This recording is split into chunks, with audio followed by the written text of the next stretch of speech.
अब आइए देखिए भारतेंदु द्विवेदी युग।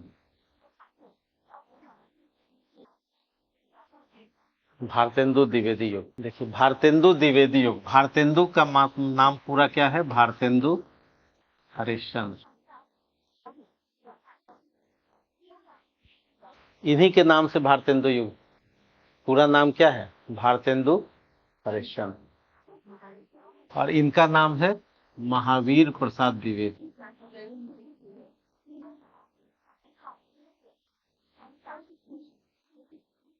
इनका पूरा नाम क्या है? महावीर प्रसाद द्विवेदी। भारतेंदु द्विवेदी युग, समझ गए? द्विवेदी युग का मतलब क्या हुआ? किनके लिए? गलती से बच्चे हजारी प्रसाद द्विवेदी लिख देते हैं, सो नहीं है, ठीक है? ये महावीर प्रसाद द्विवेदी। और इनका जन्म हुआ 1864 में और निधन हुआ 1938। ये इनका जन्म हुआ 1850 में और 1900 में निधन हुआ।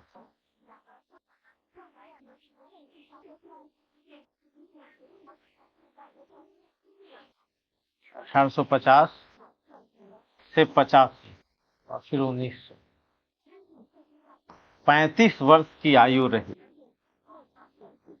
भारतेंदु की आयु कितनी रही? 35 वर्ष। 85 में निधन हुआ, लेकिन उन्हीं के नाम पर वो युग चलता रहा 1900 तक।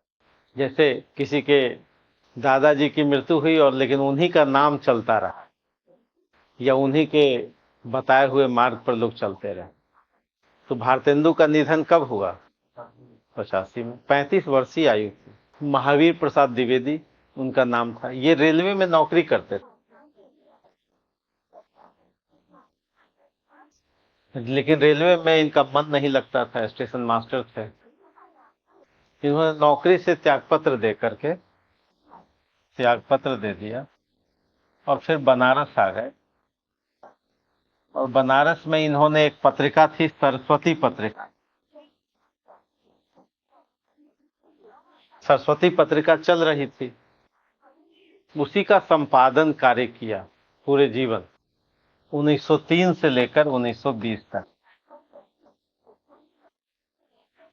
1903 से लेकर 1920 तक इन्होंने क्या किया? सरस्वती पत्रिका का संपादन किया। संपादन के इन्होंने प्रारंभ भी किया है? नहीं, प्रारंभ तो पहले से थी।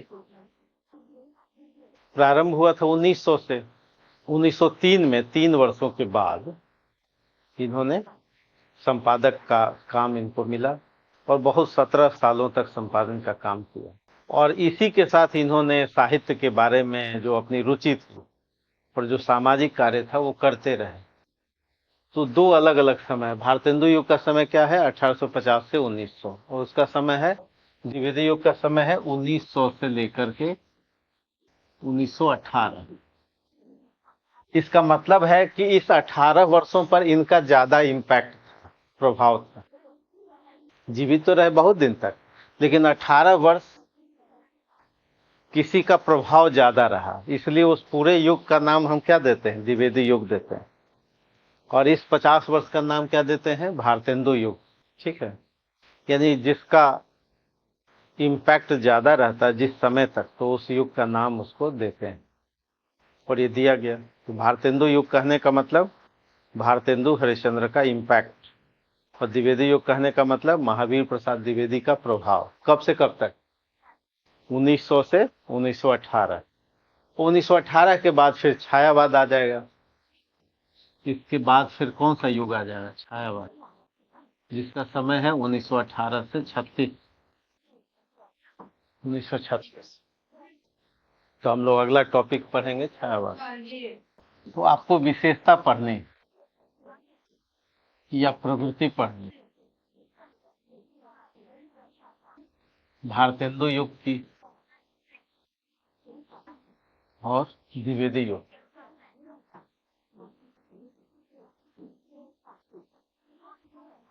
दोनों की विशेषताओं को पढ़ना। भारतेंदु और द्विवेदी युग, इसका समय है आप जान ही रहे हैं 1850 से 1900। इसका समय है 1900 से 1918। 1900 से 1918 ये समय है स्वदेशी मूवमेंट का। स्वदेशी आंदोलन का समय इतिहास में, और ये समय है सामाजिक धार्मिक सुधार आंदोलन का।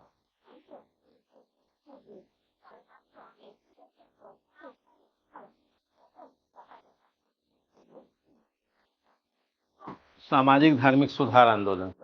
सामाजिक धार्मिक सुधार आंदोलन का मतलब है कि राजा राम मोहन राय से, यानी 1828 से प्रारंभ हुआ, से आगे चल करके विवेकानंद था।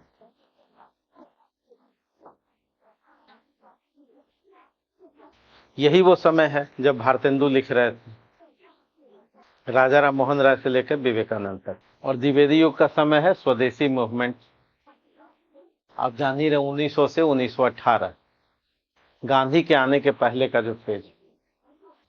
1917 जो चंपारण है उसकी पहले का फेज।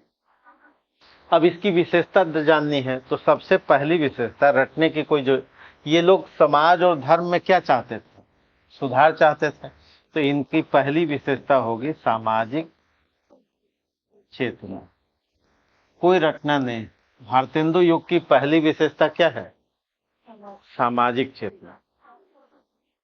बहुत आसान है, एक बार में ही याद हो जाएगा। सामाजिक चेतना का मतलब क्या हुआ कि समाज में कुछ बुराई होगी। जैसे सबसे बड़ी बुराई क्या है? जाति। ये सबसे बड़ी बुराई। तो भारतेंदु किस पर अटैक करेंगे? जाति पर। क्यों अटैक करेंगे? क्योंकि उनको लगेगा कि हम अंग्रेजों के गुलाम इसीलिए हैं कि हम जातियों में बटे हुए हैं। आज भी बटे हुए हैं। नहीं तो कोई दिक्कत नहीं है कि भारतेंदु युग की पहली विशेषता सामाजिक सुधारवादी चेतना। और एक समस्या जाति की है, दूसरी समस्या लिंग भेद की है। नारी का शोषण चल ही रहा है। जब अंधेर नगरी नाटक लिखेंगे या भारत दुर्दशा नाटक लिखेंगे तो इसी पर अटैक करेंगे। नाटक लिखने का उद्देश्य क्या है? कि समाज में समानता हो। क्यों समानता हो? क्योंकि अंग्रेजों से हम कैसे लड़ें जब हम आपस में ही विभाजित।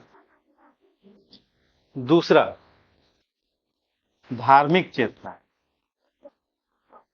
समाज और धर्म पर बात राजा राम मोहन राय भी कर रहे थे। तो दूसरी विशेषता क्या है? धार्मिक चेतना। धार्मिक चेतना का मतलब क्या हुआ? कि धर्म में पाखंड होगा, और अभी भी है। पाखंड है या नहीं है? है। और जब तक पाखंड रहेगा देश की प्रगति नहीं होगी। ये कौन बता रहे थे? भारतेंदु भी, कबीर भी बता रहे थे, तब भी है। बुद्ध भी बता रहे थे, सदियों से लोग बता रहे हैं। तो धर्म का पाखंड। तीसरा, आर्थिक चेतना।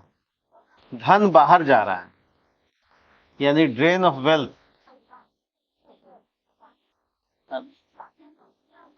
दादा भाई नौरोजी भी बताएंगे, भारतेंदु भी बताएंगे। ड्रेन ऑफ वेल्थ, आर्थिक चेतना। तो तीन विशेषता याद हो गई भारतेंदु युग की, समाज पर, धर्म पर और ड्रेन ऑफ वेल्थ पर। राजनीति पर भी। हाँ बिल्कुल सही। चौथा, राजनीतिक चेतना।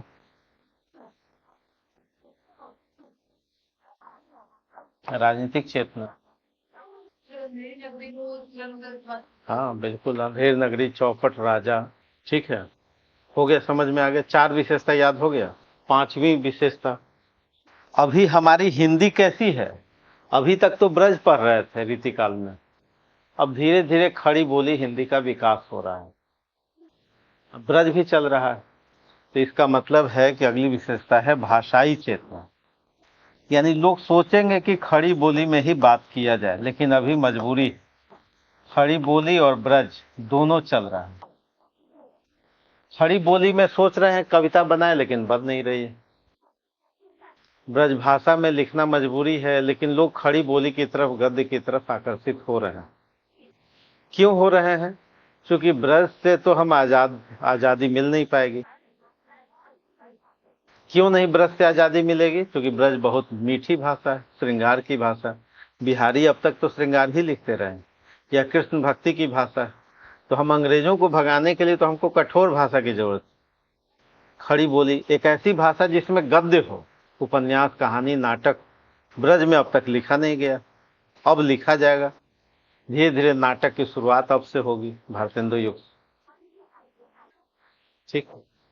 5 विशेषता। छठी विशेषता आधुनिकता का विकास, आधुनिक चिंतन का विकास। मॉडर्न थॉट धीरे धीरे आएगा, एक बार में तो आएगा नहीं।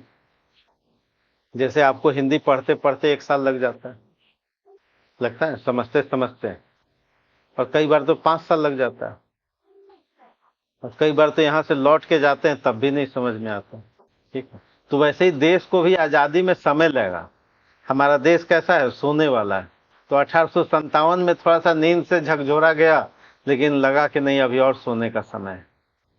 तो 1947 आप देखिए, 1757 में पलासी, 1857 में पहली बार झकझोरा गया, फिर भी 90 साल लग गया, 47 में तो आजाद गया। इतना सोने वाला देश है। तो यहाँ मुखर्जी नगर में कोई 5 ही साल लगा रहा है तो ज्यादा नहीं लगा रहा। देश को जगने में कितना समय लगा, 90 साल। क्योंकि इतनी जल्दी समझ में नहीं आता। तो आधुनिकता का विकास भी राजा राम मोहन राय करते रहे 1828 से प्रयास, आज तक समझ में नहीं आया। देखिए धर्म का पाखंड क्या है, आज तक लोगों को समझ में, सदियां बीत गई, लेकिन तब भी कबीर कहते रहे कि पत्थर पूजने से भगवान मिलते हैं तो बड़ा पत्थर पूजें, लेकिन आज भी लोग पूज ही रहे हैं। भारतेंदु युग कहता रहा कि नहीं जी यही सब प्रॉब्लम है जिससे हम गुलाम। नाटक लिखा, लोगों को समझाया, एकदम आसान नाटक लिख के, अंधेर नगरी। अंधेर नगरी, चौपट राजा, टकेसर भाजी टकेसर खाजा, चूरन पुलिस वाले खाते, सब कानून हजम कर जाते। नहीं, ले हिंदुस्तान का मेवा फूट और बहर, एकदम गांव की भाषा में उन्होंने नाटक लिखा। क्यों लिखा, और खूब खेला नाटक पर, और लोगों को समझाया। कुछ लोग समझे भी, और फिर अंततः उस समझदारी से कुछ लोगों ने काम भी किया। उन्होंने कहा कि देखो धन बाहर जा रहा है, विदेश लेके अंग्रेज जा रहे हैं, है ना। और उन्होंने कहा कि भाई ये जो धन है वो कोई बनारस से नहीं जा रहा है, पूरे भारतवर्ष से जा रहा है। तो अब भारतवर्ष एक इकोनॉमिकल यूनिट दिखाई देगा। दादा भाई नौरोजी भी समझाएंगे, ड्रेन ऑफ वेल्थ लिखेंगे। तो ये सब बातें धीरे धीरे भारतेंदु युग में होती।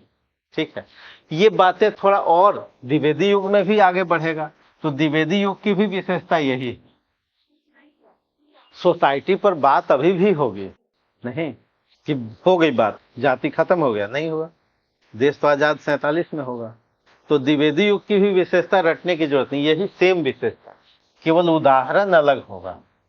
उदाहरण क्या होगा, भिन्न होगा इसमें। सर ये आध्यात्मिक और प्रतियोगिता नहीं होगा किसमें, अपने गाते में? क्यों होगा, अध्यात्म से हम देश आजाद कर लेंगे, लिखेंगे तो 0 मार्क्स कर देगा।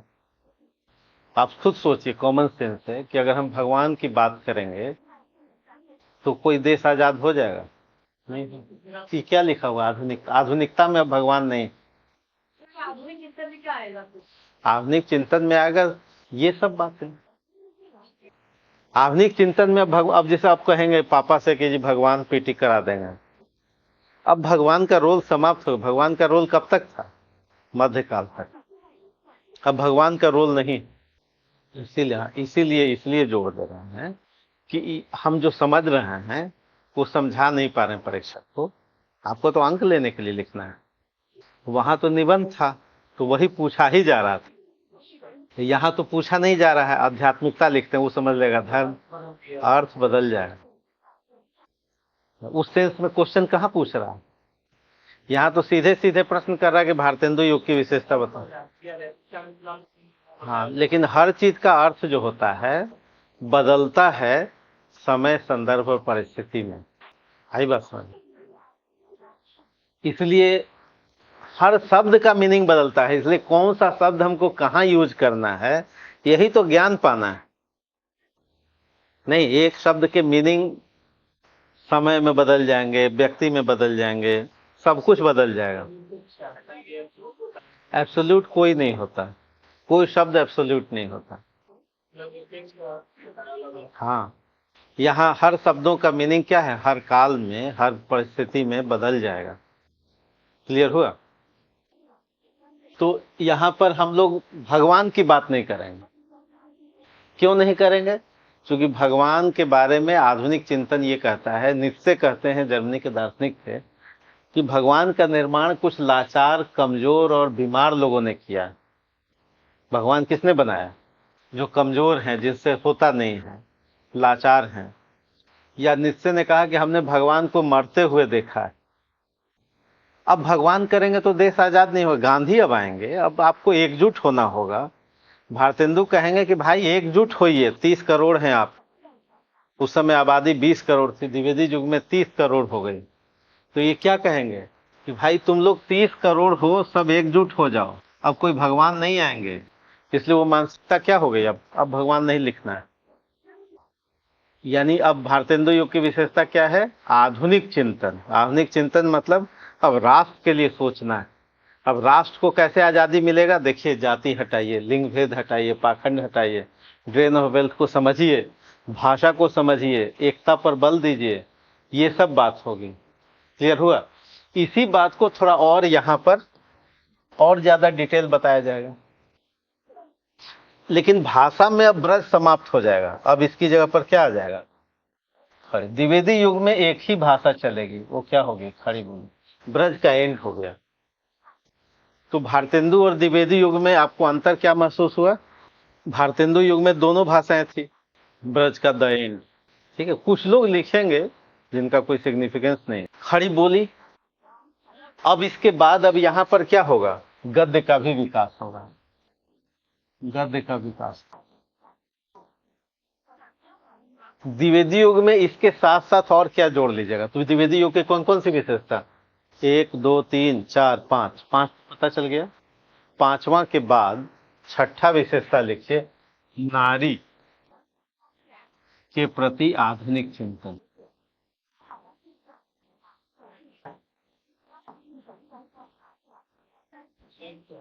द्विवेदी युग में एक और विशेषता क्या जुड़ गई? नारी पर खूब लिखा जाएगा। क्यों लिखा जाएगा? भाई आधी आबादी है, इसको राष्ट्रीय आंदोलन से हमको जोड़ना है। और एक विशेषता जोड़ लीजिए, सांस्कृतिक जागरण। सांस्कृतिक जागरण। सांस्कृतिक जागरण मतलब पास्ट भी, प्रेजेंट भी और फ्यूचर भी, तीनों को समझिए।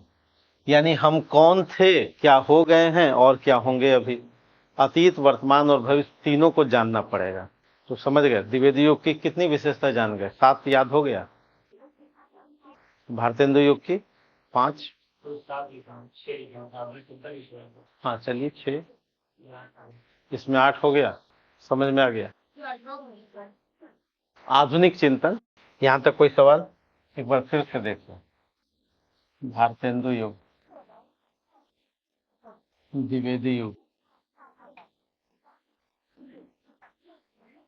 अकेले तो महावीर प्रसाद द्विवेदी होंगे नहीं, और भी इसमें कवि थे।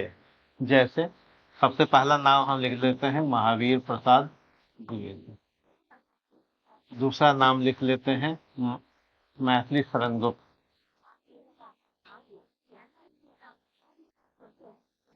तीसरा नाम लिख लेते हैं माखनलाल चतुर्वेदी।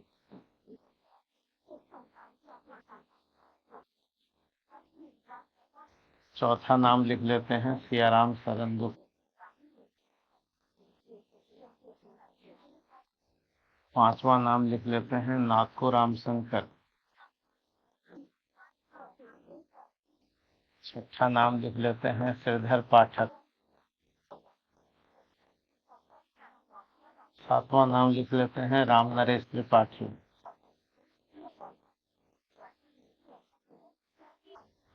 ये सब कवि, लेकिन अभिभावक कौन है? ये है गार्जियन, अभिभावक, यानी नेतृत्व इन्हीं का। यानी सबसे पॉपुलर यही, ये 2 लोग। तो द्विवेदी युग के कम से कम 5 कवियों का नाम याद रखना है, 1900 से 1918 के बीच में। ये 5 कवि। इस समय के नेतृत्वकर्ता कौन है? जो सबसे, जिनका ज्यादा प्रभाव है, वो कौन है? इसलिए इस युग का नाम क्या पड़ गया? द्विवेदी युग। ये सब कवि हैं द्विवेदी युग के। 5 नाम तो याद रखना है, जिसमें से ये तीसरा, चौथा, ये 4 नाम तो याद रखिए। इन्हीं की एक कविता पढ़नी है सेकंड पेपर में, उसका नाम है भारत भारत, जो हम लोग कल पढ़ेंगे, भारत भारत। इनकी एक कविता पढ़नी है, भारत भारती। चलिए कल देखते हैं। ये किताब, ये खरीदना है नहीं, इसका हालांकि कुछ इंपॉर्टेंट आपको नोट से मिल गया है, उससे भी काम चल जाएगा, लेकिन तब भी एक कहावत है कि पुरानी शर्ट पहनो, नई किताब खरीदो। नहीं, पुरानी मतलब आप अपनी आवश्यकताओं को सीमित करके किताबों में इन्वेस्ट कीजिए, है ना। क्योंकि अपना इन्वेस्टमेंट कहाँ करेंगे ये तो आपको सोचना है। नहीं तो भारत भारती आपके कोर्स में सेकंड पेपर में, ये कि इनका नाम याद रखना है, कम से कम 4 लोगों। अब जरा भारतेंदु युग में देखिए कौन कौन लोग हैं। भारतेंदु हरिश्चंद्र, बाल कृष्ण भट्ट,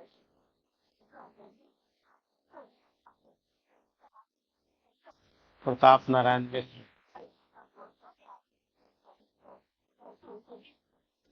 लाला श्रीनिवास दास,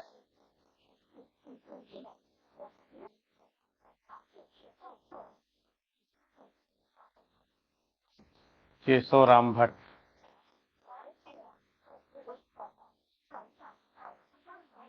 पांच नाम यहाँ भी याद रखिए, और कम से कम 4 नाम तो यहाँ भी याद रखिए। 4 नाम द्विवेदी युग में याद रखिए, 4 नाम भारतेंदु युग में। ये लोग मुख्य लोग रचना कर रहे हैं, कहीं पूछ ले, पेपर 1 में पूछ ले, 2 में पूछ ले, तो ये 4 नाम यहाँ। अब ये कहा जाए कि जी बाल कृष्ण भट्ट के कविता की विशेषता बताइए, तो आप क्या लिखेंगे? 5 विशेषता जो यहाँ पढ़ाते हैं भाई, सब मिल के वो काम करते हैं। जैसे अगर सामाजिक चेतना की बात है, या धार्मिक चेतना की बात है, या आर्थिक बात है, या भाषाई बात है, या राजनीतिक बात है, या आधुनिकता की बात है, तो ये सब में मिलेगा। ये समझ गए? यानी अगर कोई पूछे कि बाल कृष्ण भट्ट की विशेषता बताइए, तो रटने की जरूरत है, ये होगा ही। अगर आपसे कोई कहे कि प्रताप नारायण मिश्र के काव्य की विशेषता बताइए, तब भी ये होगा। ये तो नहीं कि सर अलग से पढ़ा दीजिए, उदाहरण बदलेंगे, या हो सकता कुछ कॉमन उदाहरण भी। तो यानी पूरे युग की विशेषता, अगर कोई कहे कि 1850 से 1900 के साहित्य की विशेषता बताइए, तब भी यही है। ठीक है, जैसे ये पूरे फैमिली मेंबर मिल के ये काम कर रहे हैं, यहाँ पे ये सब मिल के कुछ काम कर रहे हैं, क्लियर है? तो यहाँ भी विशेषता 6 समझ में आ गया। अगर कोई कहे कि भारत भारती की विशेषता बताइए, तो रटने की जरूरत क्या, वही चीज तो भारत भारती में भी होगा। नहीं, उस समय जो किताब लिखी जाएगी उसमें भी वो विशेषता मिलेगी। क्लियर हुआ? स्पष्ट हो गया? तो भारत भारती की भी कोई विशेषता कहे, हम उदाहरण केवल बदल जाएगा, लेकिन भारत भारती इस किताब में क्या है, तो आंख मूंद के आप कह सकते हैं इसमें सोशल बात होगी, जातिवाद की समाप्ति, इसमें ड्रेन ऑफ वेल्थ पर बात होगी, इसमें धार्मिक पाखंड की समाप्ति की बात होगी, इसमें अतीत वर्तमान और भविष्य की बात होगी, इसमें खड़ी बोली हिंदी की उपलब्धि की बात होगी, इसमें नारी अधिकार की बात होगी। ये 6-7 तो कॉमन होगा, बाकी और भी चीज होगा, लेकिन मेन बात यही होगा। समझ में आ गया? अगर कोई कहे कि जी माखनलाल चतुर्वेदी के बारे में टिप्पणी लिखिए, तो कोई विद्यार्थी कुछ नहीं जान रहा है, ये तो जान रहा है विशेषता, तो लिख सकता। ऐसा कई बार टिप्पणी पूछ सकता है, लेकिन बच्चे क्या कहते हैं, जी एकदम नया सवाल आ गया। भाई अगर आपने द्विवेदी युग पढ़ा है, तो कम से कम उतनी विशेषता तो लिख ही सकते हो, उदाहरण नहीं लिख सकते हो, नहीं पढ़ा है। समझ में आ गया? यहाँ पर क्या पढ़ना है, यहाँ पर कविता में नहीं पढ़ना है, यहाँ पर नाटक में एक नाटक पढ़ना है, भारत दुर्दशा। यहाँ पर नाटक आपको क्या पढ़ना है, भारत दुर्दशा। नाटक किसका नाटक है? भारतेंदु हरिश्चंद्र का। तो अगर आपने नहीं पढ़ा है भारत दुर्दशा, लेकिन कोई पूछे इंटरव्यू में कि जी भारत दुर्दशा में कौन विषय है, कहीं सामाजिक सुधार का विषय है, ड्रेन ऑफ वेल्थ का विषय है, नहीं, धार्मिक पाखंड की समाप्ति का विषय है, मॉडर्न थॉट का विषय है। भाई कोई भी कह देगा, जिसको अगर कॉमन विशेषता पता है वो बोल सकता है जी हमने नहीं पढ़ा, अंधेर नगरी नहीं पढ़ा है, लेकिन तब भी तो उसमें वो विशेषता मिलेगी। क्लियर हो गया? अब फिर से जरा ये भारतेंदु युग, यहाँ कोई सवाल तो नहीं? भारतेंदु युग, और थोड़ा समझ लीजिए नवजागरण। नवजागरण पहले समझ लेते हैं। नवजागरण एक शब्द को समझ लेते हैं। नव मतलब क्या हुआ? नया। नया। जागरण मतलब जगना, मतलब दायित्व बोध, कर्तव्य। जगना मतलब अवेयर होना, जागरूक होना, जागरूक।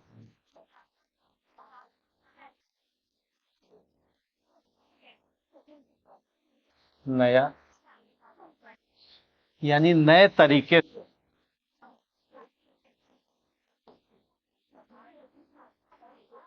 आपसे कोई पूछे कि नवजागरण का मतलब क्या हुआ, जी हम जगे हुए तो थे ही, लेकिन नए तरीके से अब जग गए, इसी को नवजागरण। दो शब्द से मिलके बना। नव मतलब नया, जागरण मतलब समझ में आ जाना। नहीं, जैसे अभी आप हिंदी साहित्य समझ रहे हैं, नए तरीके से समझ रहे हैं, तो यहाँ देश, जो पूरा देश था 20 करोड़ का, नए तरीके से समझने और समझाने की कोशिश हुई। किनको? नवजागरण किसके लिए था? भाई 20 करोड़ जो 19वीं सदी में आबादी थी हमारी, 19वीं सदी, 19वीं सदी में हमारी आबादी कितनी थी? 20 करोड़। आज कितना है? 150 करोड़। हाँ बताइए। एक तारीख हम बोलते हैं कि 10 लाख कम पड़ेगा। हाँ, 150 करोड़ मान लीजिए, तो 20 करोड़ से हम लोग कहाँ पहुंच गए? 150 करोड़। और ये लोग कब जगा रहे थे? 20 करोड़ को जगा रहे थे, और जगा के क्या कर रहे थे कि जागो जागो रे भाई। भारत दुर्दशा नाटक में वो लिखते हैं, जगो 20 कोटि सुत होत फिरत में हाहा होय अनाथ। 20 करोड़ लोग हैं, तब भी भारत माँ अनाथ है, कोई उसका हाथ नहीं पकड़ रहा, को नहीं पकड़त मेरो हाथ, ये भारत दुर्दशा में लिखते हैं। तो नए तरीके से जगने का क्या मतलब हुआ? पहले भी तो जगे हुए थे, जैसे सामाजिक चेतना तो पहले भी थी। सामाजिक चेतना क्या कबीर में नहीं थी? थी। कबीर तो जगा ही रहे थे कि जाति पाति पूछे नहीं कोई, लेकिन पहले कबीर कैसे कर रहे थे? भगवान को याद करते हुए, तुलसी भगवान को याद करते हुए, राम के माध्यम से जगाया कर कैसे जा रहा था? पहले कैसे जगाया जा रहा था? राम के माध्यम से, रामचरितमानस। राम धर्म की हानि होगी तो कौन आएंगे? राम आएंगे। अब कहा कि नहीं भाई ये अब नहीं आएंगे, स्वयं जगिए, आधुनिकता से जगिए, आधुनिक चिंतन कीजिए। अब राष्ट्र की आजादी के लिए भगवान नहीं आएंगे।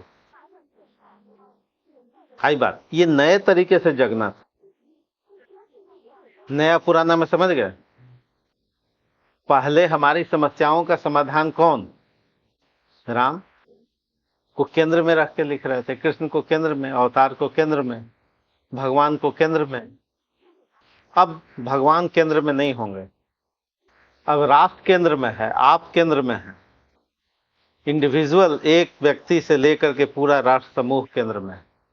इसलिए भारत की खराब दशा जब लिखा भारतेंदु ने, भारत दुर्दशा, तो भारत दुर्दशा, भारत की जो खराब दशा है वो भगवान ने नहीं किया है, अब भगवान आएंगे भी नहीं सुधारने। इसलिए वो लिखते हैं कि 20 कोटि सुत होत फिरत में, 20 करोड़ हम लोग हैं, कोई भी आगे नहीं आ रहा। ये जो सोचना था, ये नए तरीके से सोचना था। समझ में आया? नवजागरण पहले भी थे जगे हुए, लेकिन हम पहले कैसे थे? पहले हम भगवान के आश्रय में थे, ठीक है, जाने अनजाने, हालांकि उस समय भी भगवान आए नहीं कभी।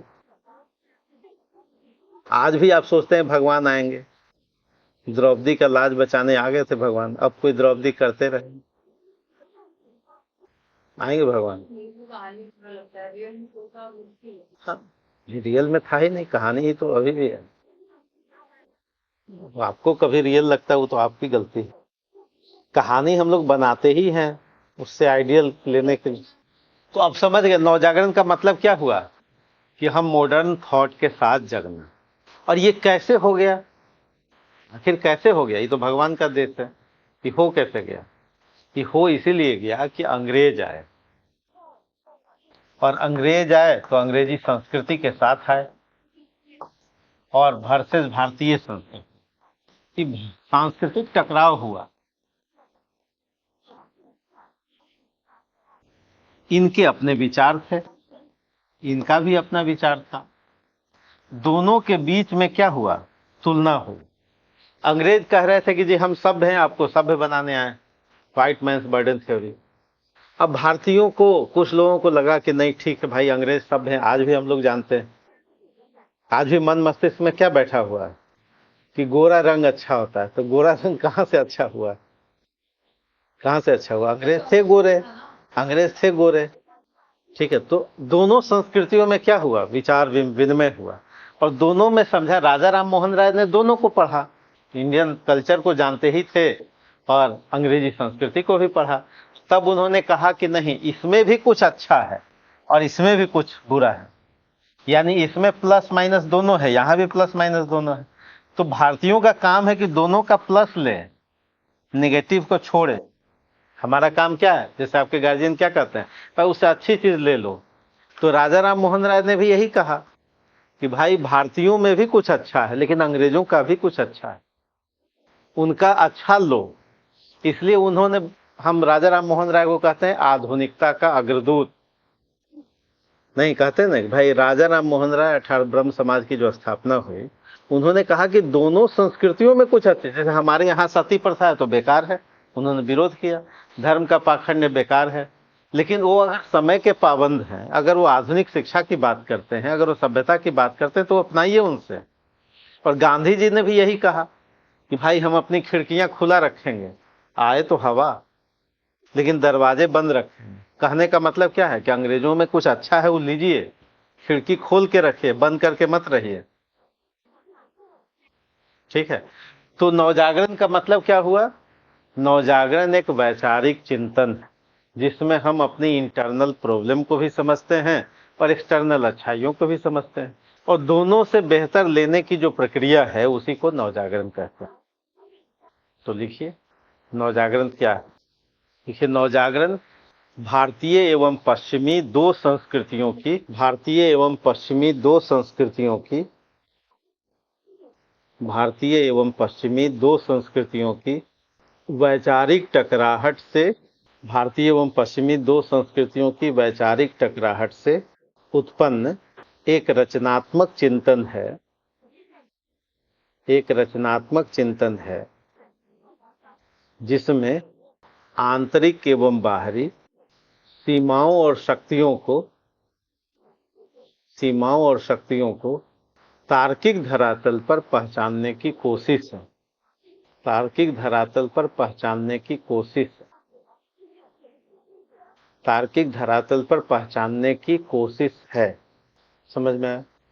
नवजागरण क्या है कि भाई दोनों संस्कृतियां जब आपस में मिलती हैं, हम उनके कुछ अच्छे चीज को भी अपनाते हैं, और हम अपनी अंदर की कमियों को भी समझते हैं और अपने अंदर की अच्छाइयों को भी समझते हैं, तो हमें क्या अच्छा और क्या बुरा है। और ये कैसे समझते हैं? रीजनिंग के आधार पर, तर्क के आधार। ये जो सोचने की प्रक्रिया हुई, इसी को क्या कहते हैं? नवजागरण कहते हैं। ठीक है, अर्थात लिखिए, अर्थात आधुनिक, आधुनिक एवं तार्किक तरीके से, आधुनिक एवं तार्किक तरीके से राष्ट्रीय समस्याओं को समझने की प्रक्रिया को नवजागरण कहते हैं, प्रक्रिया को नवजागरण कहते हैं। नहीं, यानी हम रीजनिंग के साथ जब हम प्रॉब्लम को, नेशनल प्रॉब्लम को समझते हैं, तो उसी को हम क्या कहते हैं? नवजागरण क्या? तो नवजागरण का मतलब क्या हुआ? नवजागरण का मतलब हुआ 1828 से लेकर के 1947 तक। एक दिन में तो हम समझेंगे नहीं, आजादी तो मिली 47 में। और जगने का, सोचने का प्रारंभ कब हुआ? 1828 से, यानी राजा राम मोहन राय।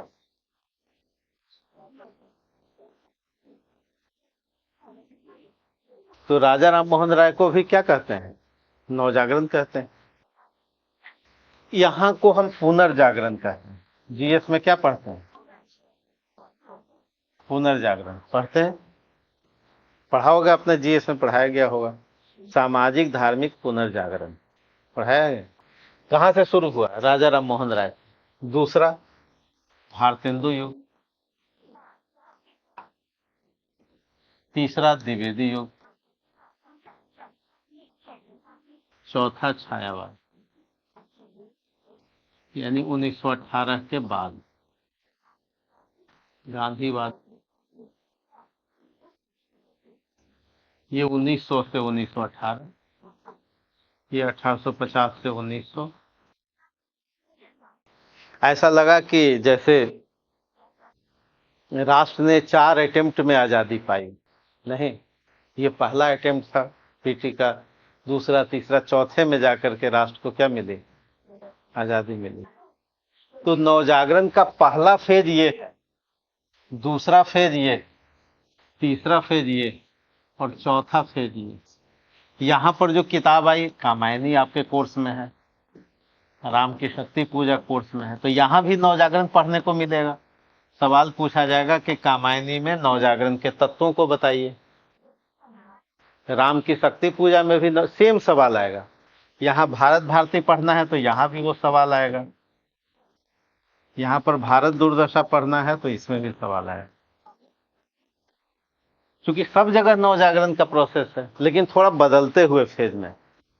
जैसे पहले साल 2022 में आप मुखर्जी नगर आए तो कुछ और सोचे, 23 में कुछ और सोचे, 24 में कुछ और सोचे, 25 में कुछ और जग जाएंगे, पास कर जाएंगे। नहीं, जो 2022 में सोचे वही 2024 में नहीं सोच रहे हैं। ठीक वैसे ही लोगों को जगाने के प्रोसेस में एक बार सब लोग यहाँ नहीं जगेंगे, यहाँ कुछ और जगे, यहाँ कुछ और नई चुनौती आई, यहाँ फिर कुछ और नई चुनौती आई, तब तक गांधी आ जाते हैं और फिर अंततः भारत छोड़ो आंदोलन सफल हो जाता है। ठीक, यहाँ पर केवल 2 ही स्तर पर समझे, समाज और धर्म। इसलिए हम इसका नाम क्या देते हैं? सामाजिक धार्मिक सुधार आंदोलन। और इसको एक अलग चैप्टर जीएस में पढ़ते हैं, इतिहास में, पुनर्जागरण। तो नवजागरण का पहला फेज क्या है? पुनर्जागरण। आपसे कोई सवाल पूछे इंटरव्यू में कि पुनर्जागरण और नवजागरण में अंतर बताओ, तो नवजागरण का पहला फेज क्या है? पुनर्जागरण।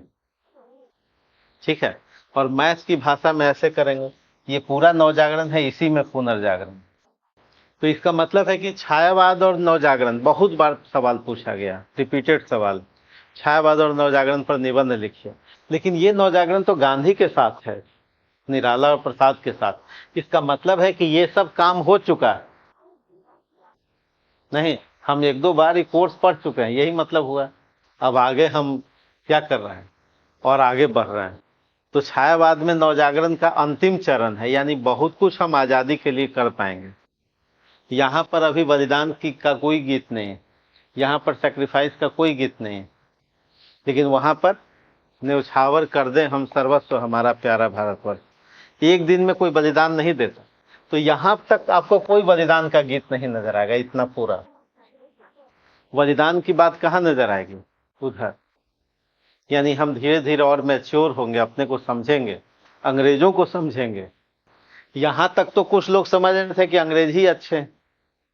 भारतेंदु हरिश्चंद्र खूब कोशिश कर रहे हैं, लेकिन लोगों को लग रहा है कि नहीं जी अंग्रेज अच्छे। देखिए तो रेलवे बना दिए हमारे लिए, देखिए तो डाकतार बना दिए, देखिए तो पुलिस कानून ला दिए, जुडिशियल सिस्टम ला दिए। तो बहुत सारे भारतीय यहाँ पर 80% क्या सोच रहे थे कि अंग्रेज सही तो कह रहे हैं, तुम मेरा सती प्रथा खराब कर रहे हो, तुम ही खराब हो, है ना। समुद्र पार कीजिएगा तो धर्म नष्ट हो जाएगा, यहाँ लोग सोच रहे हैं। लोग समझाएंगे, यहाँ पर धीरे धीरे और समझाएंगे, धीरे धीरे और समझाएंगे। गांधी जब आएंगे तब चंपारण में कहेंगे कि नहीं जी, अंग्रेजों से डरने की जरूरत नहीं, तब जाके अवेयरनेस क्या होगा, बढ़ेगा। क्लियर हुआ? तो भारतेंदु युग में एक और विशेषता जोड़ लीजिए, आधुनिकता और नवजागरण। नवजागरण का कौन सा चरण है, सेकंड। और द्विवेदी युग में नवजागरण का तृतीय चरण, और छायावाद में नवजागरण का चौथा चरण, फोर्थ स्टेज। समझ में आ गया?